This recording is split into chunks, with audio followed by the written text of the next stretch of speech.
Today we're going to talk about pregnancy and the role that it plays in the start of your motherhood and as it defines who you are as a mom. And in order to explain this, I'm going to share a little bit of personal information. I have shared with you all my personal story of pregnancy. It's in one of my other IGTVs. And I've shared with you all a lot that I had 2 preemies. My pregnancies were hard, like really hard. I was in bed rest with my first one for 6 weeks. I went into labor at my sister's baby shower in a different city.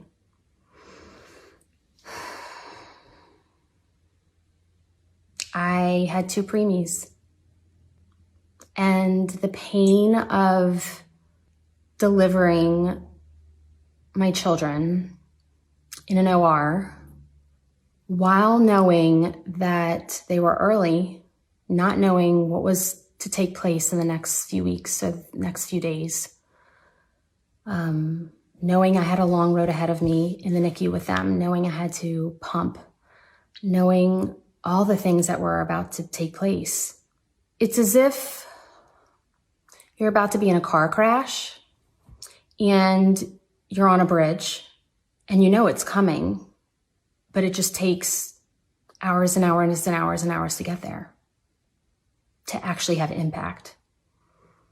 And what that does on your body and what that does on your brain is just, it's incredible. It is absolutely incredible what moms endure. It's incredible what we endure in order to get pregnant. Some of you all have had that trauma of having a hard time conceiving and the pain and the struggle of that. Some of you have very hard stories of your actual deliveries, your actual births, many NICU stories, many postpartum depression. I mean, what's not talked about that needs to be talked about is how every single one of us has a birthing story. Every single one of us has a story of how things didn't go right or went wrong, or maybe you had a beautiful experience. But still, delivery it's like a marathon you've never experienced before in your life, right? Like, what it does to your body is exhausting, but it's not like, oh great, you just had a baby. Here, mom, you rest, you go take care of yourself, you mourn, you grieve, you process, you do what you need to do, you cope, you take care of yourself, and then we got you, and then you'll take care. That's not what happens.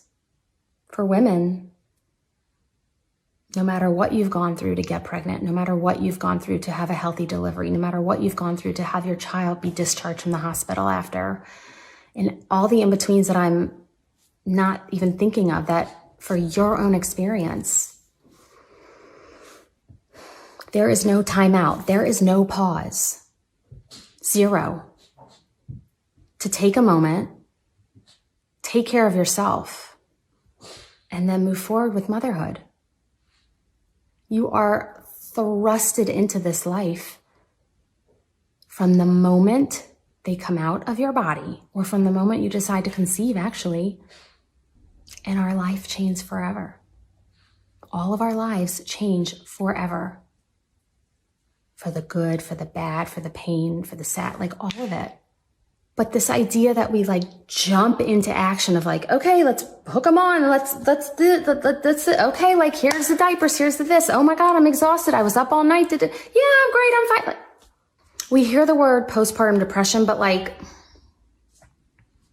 there's not enough discussion surrounding the events of motherhood and the steps in order to get to that point, and what our bodies go through and what our brains go through and our minds. And if you have had any type of trauma, whether it was having a hard time conceiving or having a difficult pregnancy, or, I can't help syndrome and preeclampsia. And there's so many different things that we didn't even know existed. You can be so sick your entire pregnancy because your hormones are attacking your system and you can't keep food down.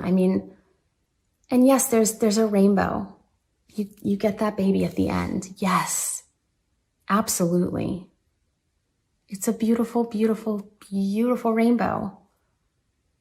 But it's the first part of self-neglect when becoming a mom. It starts from the moment they come out, or it starts from the moment you try conceiving, because you'll shoot yourself up with drugs and do everything and anything you can and have painful procedures in order to get that baby. We must learn how to take care of ourselves. We must learn how to own this side of motherhood. We must learn how to request our needs, get help from family, get help from spouses, get help from outside, get whatever that looks like for you. I think we envision, first comes love, then comes marriage, then comes the baby and the baby carriage, right? Like the second, you start dating someone, it's like, oh, is he the one? And then the next step, it's like, oh, are you guys getting married? Right? And then it's like, oh, you got the ring. When's the wedding? And then it's like, oh, you're married. When our babies come? When do you think? Right? It's just like boom, boom, boom. It's just like, it's what you do. And it's all beautiful. It's all wonderful. I'm not saying that path is wrong. What I'm saying is discussing how moms are not taking care of themselves and taking ownership of what they have individually been through as pregnant moms, as birthing mothers, as breastfeeding mothers, as pumping mothers, as NICU moms, as moms who come home with medically fragile children. If you don't feel safe to discuss this with anyone, if you don't feel that you have anywhere to go to discuss the impact of motherhood on you, I'm letting you know there's a safe space. There's a safe space in me, and there's a safe space in many others. And if pregnancy and delivery and whatever trauma has possibly taken place during your own time and your own journey as a mom, it's okay to heal. It's okay to own the trauma. It's okay to take some time to process it. It's okay to get some help. And it's okay to talk about it. Because that starts the healing.